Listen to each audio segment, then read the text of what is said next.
The angel Gabriel was sent from God unto a city of Galilee named Nazareth, to a virgin espoused to a man whose name was Joseph, of the house of David. And the virgin's name was Mary. And the angel came in unto her, and said, Hail, thou that art highly favored, the Lord is with thee. Blessed art thou among women. And when she saw him, she was troubled.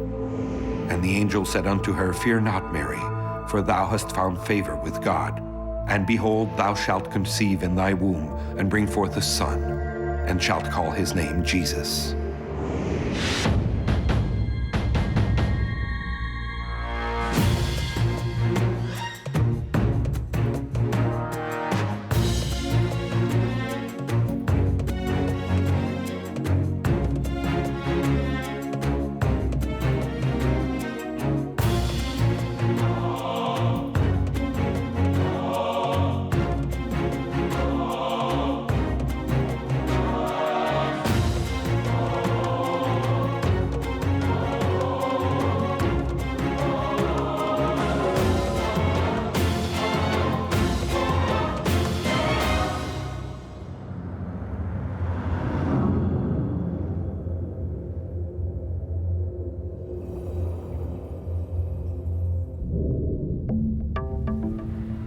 In this world so preoccupied with material possessions, there is less and less place for doctrines of faith.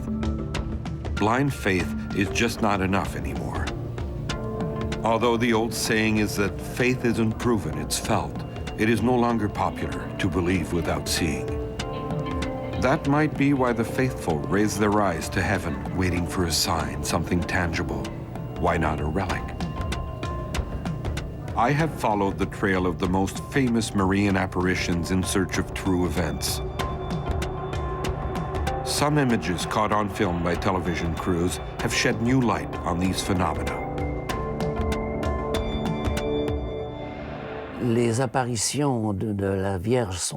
There have been many apparitions of the Virgin Mary throughout the history of the Church, but I would say that there are two series which were particularly extraordinary. La plus ancienne, ce sont les apparitions de la Vierge au Mexique. The oldest was a series of apparitions of the Virgin Mary in Mexico in 1531. The date was very important.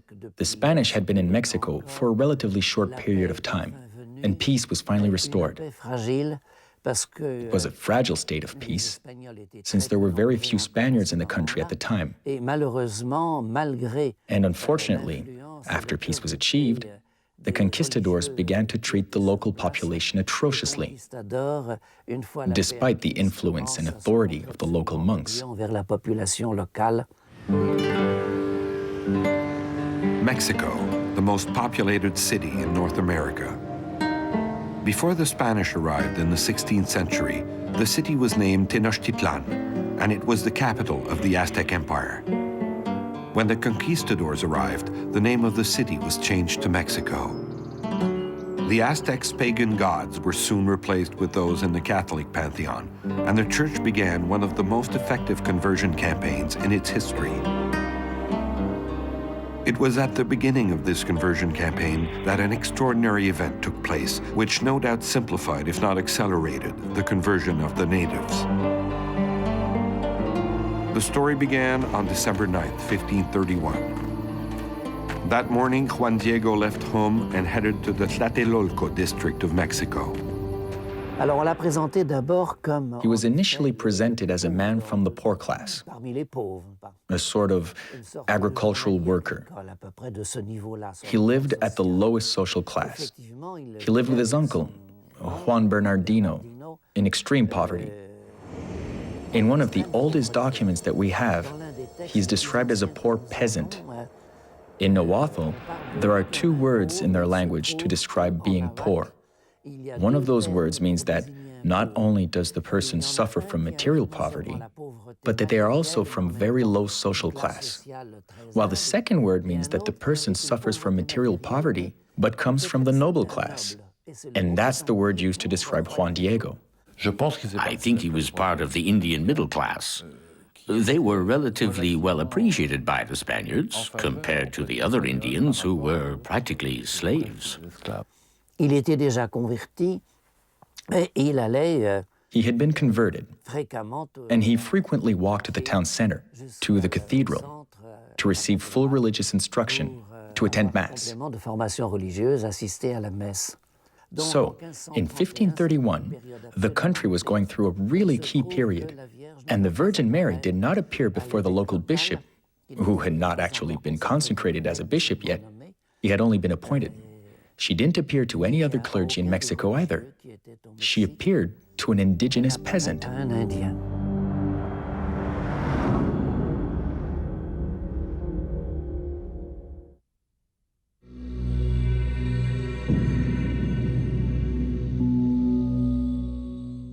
The apparitions of Our Lady of Guadalupe were the first official cases reported in North America.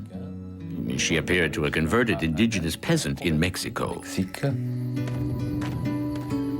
As he approached the hill of Tepeyac, Juan Diego heard soft music playing, and a voice spoke to him in an affectionate tone. Juan Dieguito, the voice called. Curious, the Indian climbed the hill. He found a beautiful young woman with a soft voice standing before him. Our Lady appeared to him, and I told him to go to the bishop to ask for a chapel on the site where she appeared. And the bishop, of course, said, well, why should I build a chapel? Based on a private revelation of a peasant from the country. And he asked for a sign. The next day, as he was walking near the hill of Tepeyac, the Virgin Mary appeared once again. She wanted to know how his meeting with the bishop had gone. Diego admitted that it had been a failure. Mary explained to him that he was the one she had chosen for this mission, and she asked him to go back and speak to the bishop again. Going strictly on faith, Diego returned to Mexico, where he was granted another audience. The bishop remained skeptical. He thought that the Indian was naive and was being tricked. Then, to show his goodwill, the bishop said to the native, "Go ask this beautiful young woman for a sign." That was a perfectly normal thing for him to do. He was being cautious. The next time that the Virgin Mary appeared, she said, "Go to the top of the hill and gather all the flowers that you can find." He gathered the flowers in his cloak and took them to the bishop. He recounted the story of the apparition once again and said, "Here is the sign that you asked for." He opened his cloak, and of course, all the flowers tumbled to the ground.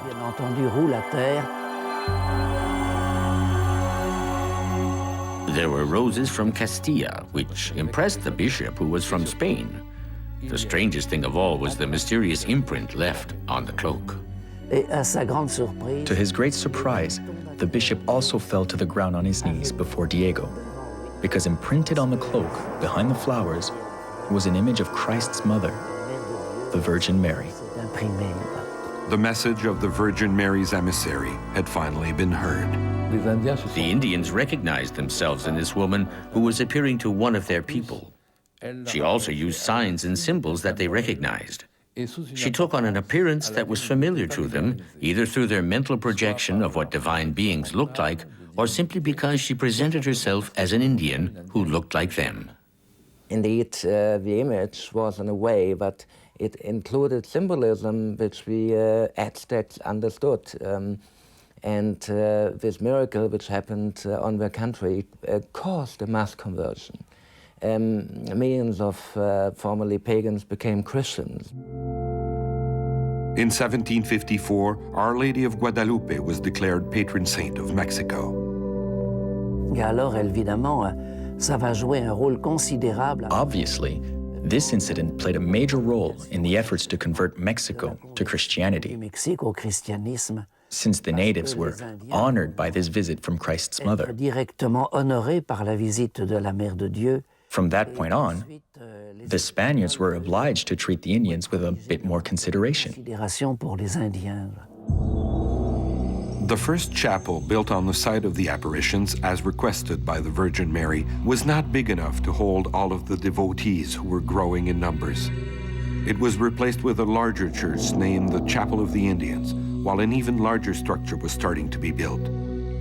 Between 1694 and 1709, a new Baroque-styled basilica was built, but unfortunately, earthquakes weakened the structure over the years. Then, in 1976, an immense basilica was built just beside the old one, in the same town square. This new teepee-shaped basilica, known as the Nueva Basilica, has managed to withstand the destructive forces of earthquakes over time. In both good times and bad, 5,000 Catholics gather here every day, with close to 100,000 on Sundays.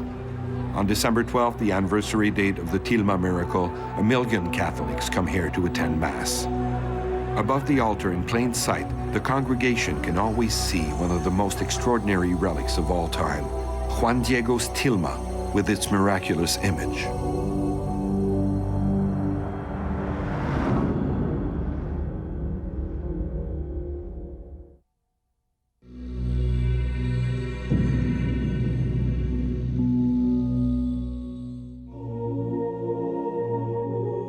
Of all the biblical figures, without a doubt, the Virgin Mary holds the record for the highest number of apparitions. Her appearances sometimes take unexpected turns. In 1996, newspapers throughout the world reported that an image of the Virgin Mary had appeared in the windows of an office building in Clearwater, Florida. The image remained visible for years, regardless of how many times the windows were washed. In 2004, the 3 windows were vandalized. It's true that we often have the impression that Marian apparitions are growing in numbers. I think that they've been increasing in our century, especially in recent decades. We still need to remain cautious, and it still takes a while for their authenticity to be recognized. In reality, there have been Marian apparitions throughout history. The oldest one, for which there appears to be good reason to believe it was authentic, would probably be the one at Notre-Dame-du-Puy. According to some accounts, it happened in the year 47 in the 1st century. There's a good reason to think that there was indeed an apparition, even though the documents that describe it were written much later on. In the 4th century, the Virgin Mary appeared to an aristocrat in Rome, asking him to build a chapel in her name. This apparition is supposedly the origin of the Basilica of St. Mary Major in Rome. However, it wasn't until 1061 that the first apparition of the Virgin Mary was documented when it happened. It occurred in the small town of Little Walsingham in Norfolk County, England. After appearing in Walsingham in 1061, the Virgin Mary began to appear more frequently. Each apparition is part of a larger body, offering information that is easily retained and remarkable in its purity and its detail. Occasionally, apparitions stand out due to their spectacular nature.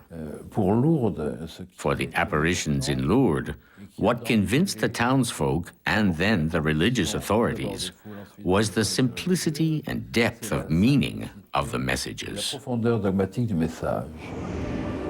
Lourdes is located in northwest France. The Garabandal River runs through the city, which has a population of close to 16,000. But once you arrive at the holy site, the atmosphere is very different. Lourdes is the most popular pilgrimage site in France, with around 5 million visitors per year, of which approximately 60,000 are sick or invalid. The pilgrims come from the 4 corners of the globe to visit a small cave which up until 1858 was of no great interest to anyone. But that year a teen named Bernadette was about to change the face of this small community in the Hautes-Pyrénées. The seer of Lourdes, Bernadette was a child from what we here in Europe call the 4th world, where you find society's most underprivileged. Her parents had a miserable existence, with the family living in cramped quarters in an unsanitary area dubbed the cachot. Bernadette was asthmatic. She had never been schooled, and the children were somewhat left to their own devices since their father was unemployed. Basically, they lived in a state of utter misery. It's interesting that the apparitions only occurred when this girl and her friends were getting bones that they could resell to the rag and bone man to buy firewood. She was a simple girl, very poor. Hunger was a constant in the lives of the Soubirous children. The story goes that one day Bernadette's younger brother was so hungry that he was found in the church eating candle wax that had dripped onto the floor. It was in this climate of extreme poverty that the Virgin Mary appeared to Bernadette, her younger sister Toinette, and their friend Jeanne on February 11, 1858. The apparitions in Lourdes took place in 1858. The Virgin Mary appeared to a young peasant girl who was uneducated and only spoke a local dialect. And what Bernadette said was, "I saw a white form shaped like a woman." That was the first time a bright white light shaped like a woman. That was interesting because she was just describing what she had seen. She wasn't interpreting it. At first, she began experiencing the apparition. She was in a cave. People started running to see the apparition. There were, let me see, 8 altogether, I think. And spectators would gather at the entrance of the cave. As in the previous apparitions, Bernadette was the only one who could see the Virgin Mary. She asked the entity to write her name. Speaking for the first time, the apparition replied, "It's not necessary." Then she said to Bernadette, "Would you be kind enough to come here every day for 2 weeks?" As agreed upon, Bernadette returned to the cave every day.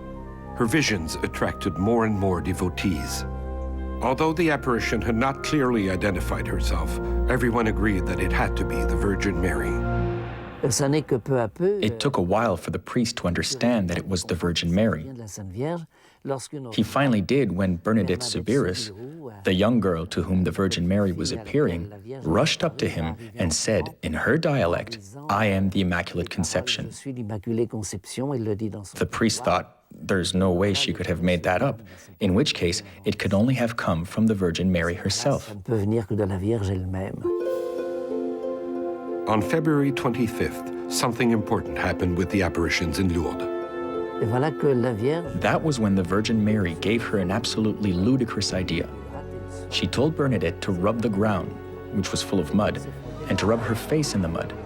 Everyone around her thought, "Ah yes, now we understand she's completely off her rocker. There's no doubt about it, she's rubbing her face in the mud. There's no other explanation for it." Then, all of a sudden, water came up from the ground. The same source that began providing water in 1858 still flows to this day. Bernadette later said that the woman told her to drink from the source and pointed to the muddy ground of the cave. It became the famous spring water of Lourdes. That was when opinions changed, but her sincerity was still doubted for a long time. Bernadette was questioned twice, the first time by the local vicar and the second time by the imperial prosecutor, accompanied by the police captain.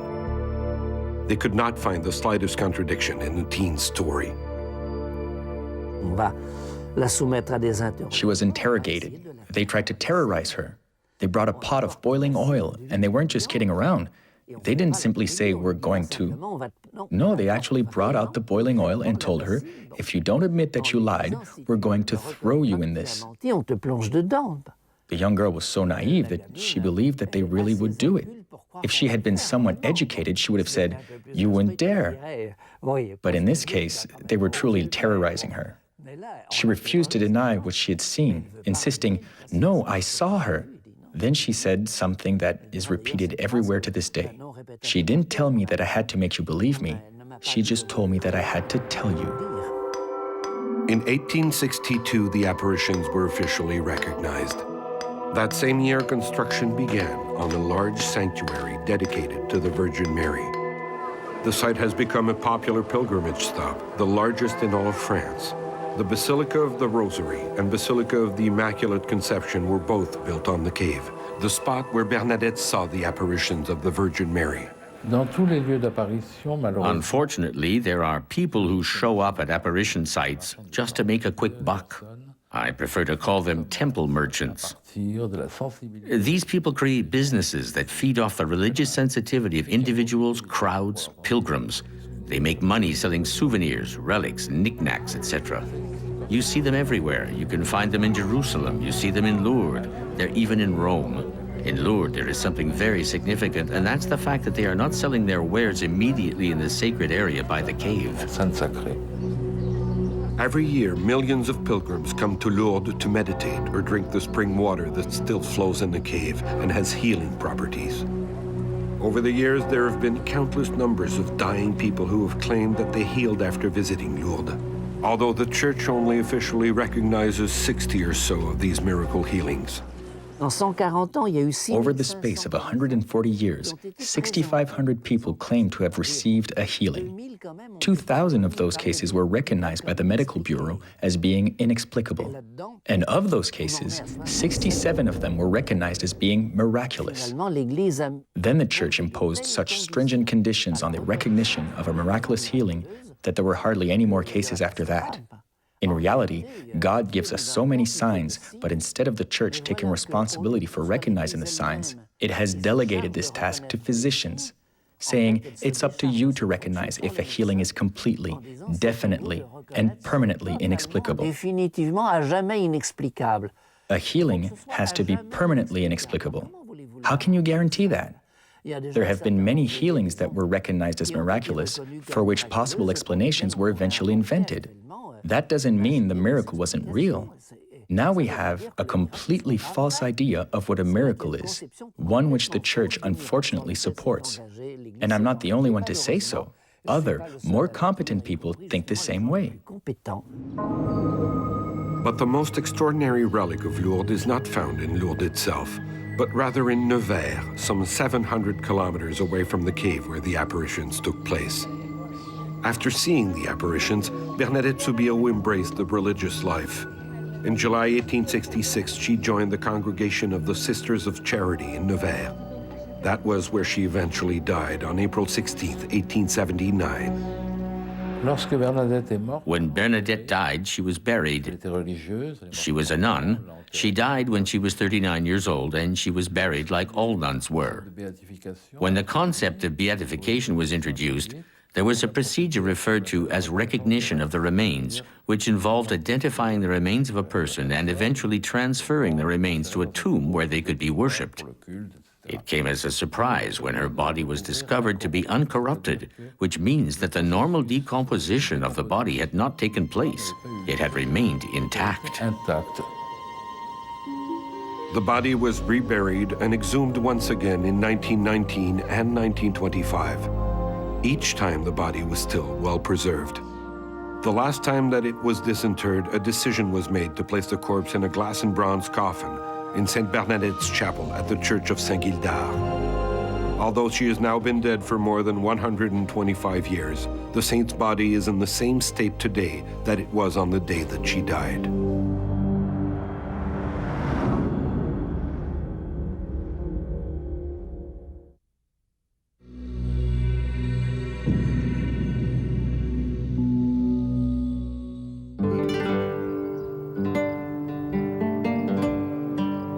The small village of San Sebastián de Garabandal is located at about 500 meters altitude in the Cantabrian Mountains in northern Spain.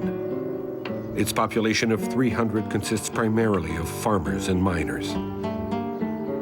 In the early 1960s, this small village, lost in the mountains of northern Spain, became the site of amazing apparitions of the Virgin Mary.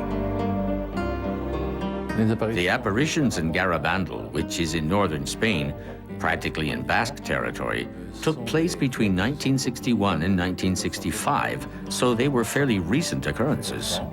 They were extraordinary phenomena. The apparitions happened in a small village that was quite isolated, southwest of Santander, on the northern shore of Spain. It was truly a remote village, far from everything. There was no radio, no television, no electricity.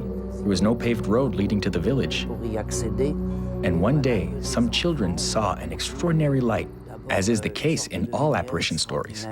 They made out the shape of a figure who eventually said that he was Archangel Michael. During one of these appearances, Archangel Michael told them that the Virgin Mary would soon be appearing to them. 4 girls said that they had seen the Virgin Mary and had received messages for the entire world and for the church. In the case of the Garabandal apparitions, there were 2 types of exchanges between the visionaries and the Virgin Mary. Some were long exchanges dealing with the girls' daily lives. These exchanges were called locutions. Then there were the public messages. As is the case for all apparitions, there was a seer or a group of seers who were the only ones who could see the Virgin Mary. People around them could not see her, but they could see that the children were seeing something or someone. The entire village rallied around these children because they were so convincing, and because they immediately felt that there were enough elements present to believe in what was happening. The communications continued until 1965 with 1 apparition, sometimes 2 per day, for a total of approximately 2,000 appearances in 4 years. The girls would enter a state of trance and display extraordinary behavior. They walked backwards, fell roughly to the ground, or weighed a ton all of a sudden. Their movements were perfectly synchronized, especially when they did the sign of the cross. A few instances of levitation were observed. And one time, a Eucharistic host was supposedly offered to one of the girls. Some of the events were filmed by reporters who came from all over the world. For instance, they managed to capture the girls walking in a state of ecstasy. Another amazing incident was also captured on film, the miracle of the Eucharistic host. On July 18, 1961, 1 month after the appearances had begun, Conchita got down on her knees in a trance outside of her home and stuck out her tongue. Her actions were seen by several eyewitnesses, including a reporter who was filming the scene. For a brief instant, everyone clearly saw a bright host appear on the visionary's tongue. This came as quite a shock to those who had doubted the authenticity of the Garabandal apparitions up to that point. What was characteristic about the Garabandal apparitions was not the conversion messages. Those are common to all Marian apparitions naturally. The message encouraged people to pray more, to find the love in their hearts, to change their hearts, to change the world. But there were also more specific messages about a few catastrophes. For instance, a prophecy was given that there would only be 3 popes after John 23rd. So there was Paul VI. We shouldn't really count John Paul I, who was only Pope for 33 days before he was assassinated. Rome has now officially recognized that he was assassinated. After that, there was John Paul II, and now there's Benedict XVI. So in theory, he should be the last. I don't know if the prophecy will come true, but it certainly does pose a problem for religious authorities. They didn't get too hung up on that aspect of the apparitions. Instead, they focused on the doctrines of people's relationship with God and prayer, and couldn't find anything to fault in the teachings, saying, this is perfectly in line with Catholic doctrine. What's interesting is that during the message delivered on June 18, 1965, the Virgin Mary openly attacked high-ranking church officials. She accused them of being on the road to perdition, taking many souls with them. The 4 girls have since grown into women. They all got married and had children of their own and now live quiet lives, which they are certainly entitled to. They have all moved away from the village where they were born.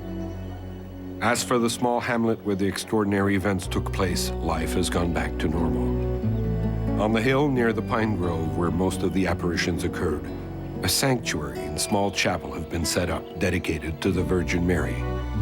It's a far cry from the commercialism of Lourdes.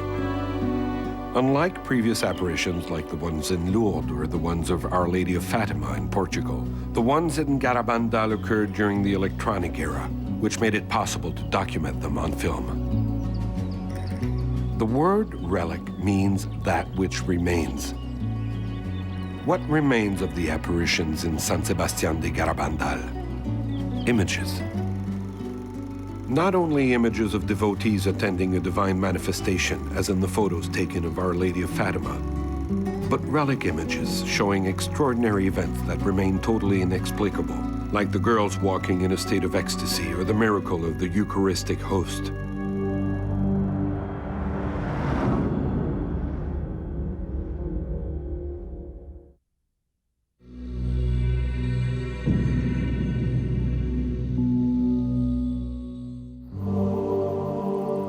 The images filmed in San Sebastián de Garabandal show amazing phenomena, just as amazing as those of Zaytun, Egypt. It began in Zaytun in 1968, so it was quite recent. Back then, Zaytun was a suburb of Cairo, but now it's more of a district. The city has a population of 16 million. In other words, 1.5 times as big as Paris. The greater Paris area has a population of 11,600,000, while Zaytun's population is over 16 million. It's separated from a very rich district, Heliopolis, by one large street. So one evening, in this relatively poor suburb, a white silhouette appeared over the small church of Zaytun. It was somewhat bright, but very strikingly white. What was so fascinating was the fact that these silent apparitions were always seen by large crowds of people. The apparitions began on April 2nd, 1968. Some mechanics were just finishing their shift when they noticed a bright white form floating on the roof of the Coptic church across from their garage. They yelled out to her, "Be careful or you'll fall down from there." Soon a crowd of people had gathered in front of the church. It became more and more obvious that the bright form was neither a nun nor a suicidal woman. Onlookers could barely make out the shape of a woman dressed in a long robe. And when others saw the apparition, they decided to go find the priest. His reaction was, "I'm not surprised." It was later discovered that he had already seen apparitions of the Virgin Mary inside the church, and she had announced that one day she would appear to everyone. That day had come. It was the beginning of the Zaytun apparitions. The first night, there were a few dozen people who saw the apparition, probably not any more than that. And then the phenomenon began recurring over the next few evenings. At first, she appeared 2, 3, or 4 times a week, and the apparitions were totally unpredictable. For instance, she might appear one night from 11 p.m. to 1 a.m., then disappear, only to reappear from 3 a.m. to 4 a.m. For just over 3 years, the bright white woman would periodically appear over the Coptic church without following any specific timetable. Day and night, thousands of people could see a brightly lit silhouette of the Virgin Mary. Some people were able to take photographs, but you can't make her out too well in the photos. The Virgin Mary holding a child or holding an olive branch, sometimes surrounded by strange forms like large birds, doves, perhaps even angels, I'm not sure. Skeptics argue that Marian apparitions only occur in Catholic countries. That's not true, reply believers, and the Zaytun apparitions are proof of that. These apparitions had an extraordinary impact on the entire population. Not only on Orthodox Christians, particularly the members of the Coptic Orthodox Church, but also on Roman Catholics. There were a few of them in the crowd too, and Muslims who also saw the Virgin Mary. Since Muslims already had a great respect for Christ's mother, they were very comforted by their faith and their beliefs. I would even go so far as to say that the apparitions produced a certain peace in the country that lasted for a while. And this was one of the very first times when an apparition of the Virgin Mary was photographed, and she appeared on film of unbelievers, of Muslims, of Coptic Christians, of everybody. So we have evidence that it is not just a subjective thing happening in your mind, but a real thing which can be witnessed. These manifestations took place at the Virgin Mary Coptic Orthodox Church, a church that was dedicated to Christ's mother.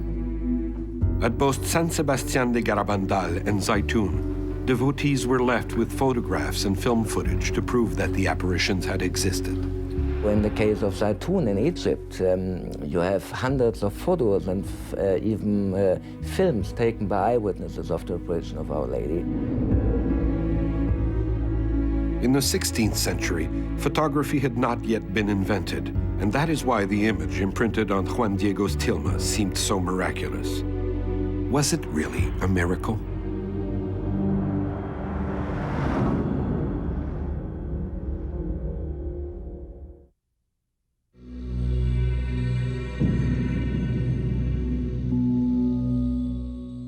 Perfectly reasonable doubts in more than one regard have been raised with respect to the authenticity of Juan Diego's tilma.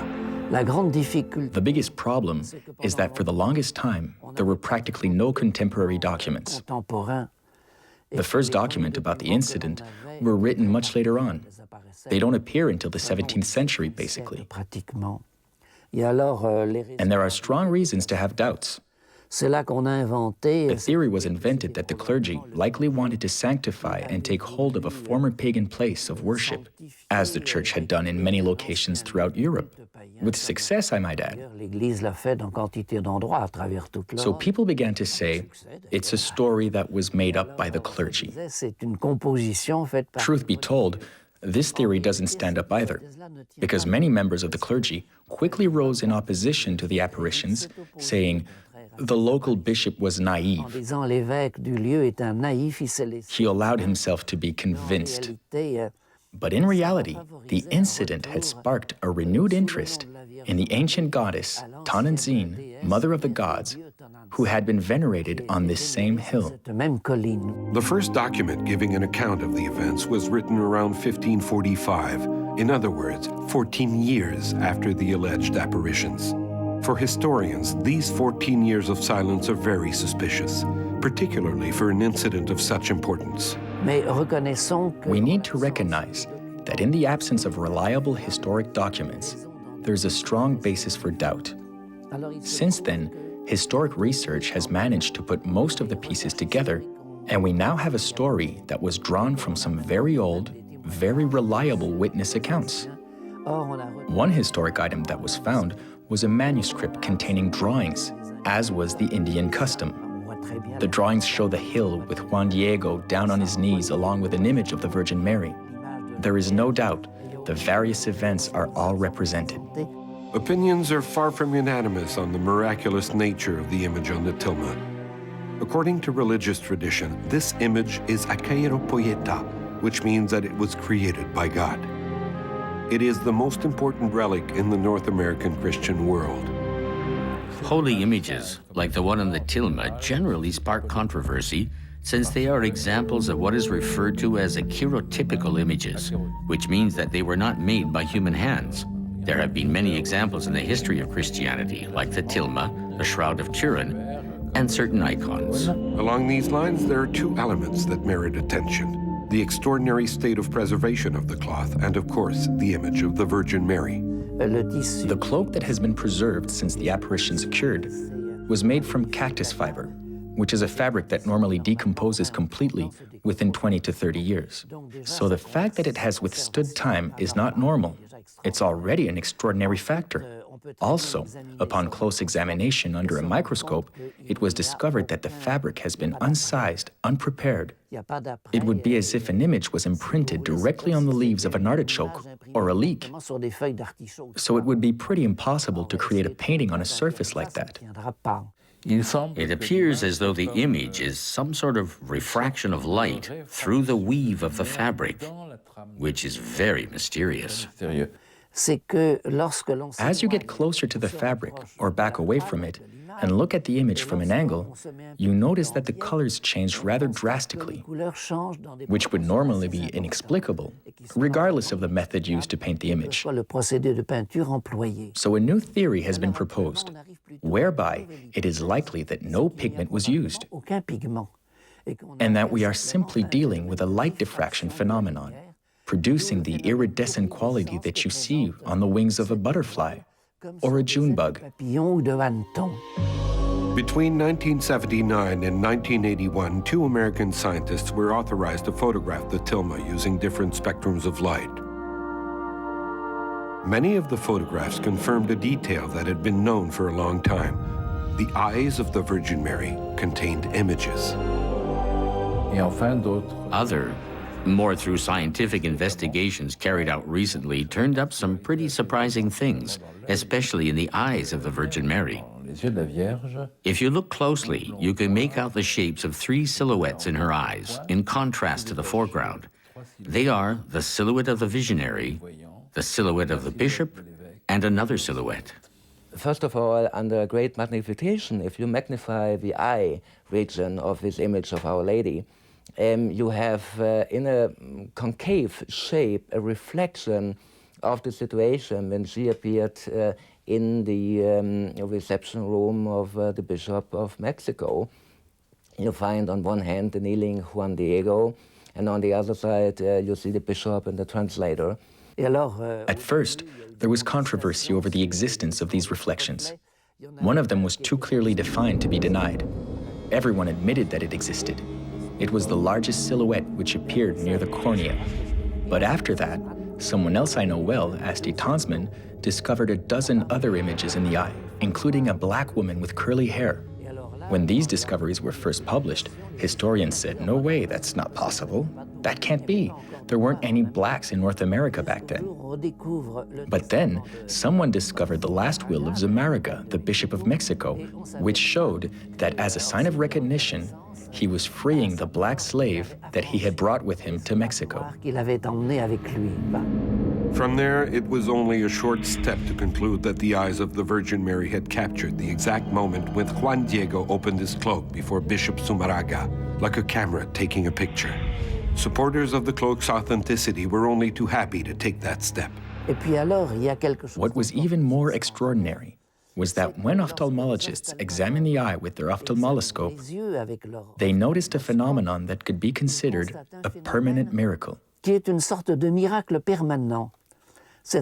When they moved their ophthalmoscope, scanning the back of the eye, they saw 2 small lights that followed the movement of the ophthalmoscope, which was normal, and another light moving in the opposite direction, which is also normal.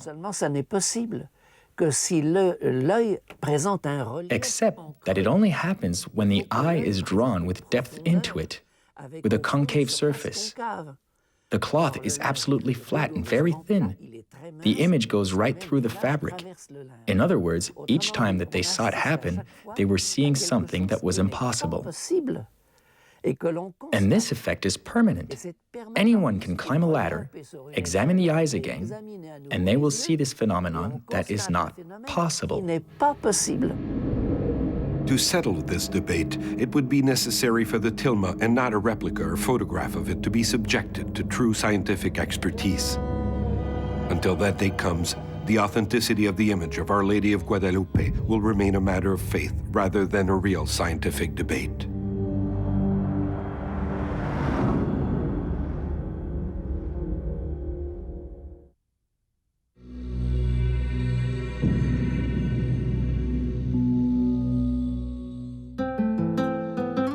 Whether it was authentic or not, the miracle of Our Lady of Guadalupe contributed a great deal towards converting the indigenous people of Mexico to Christianity.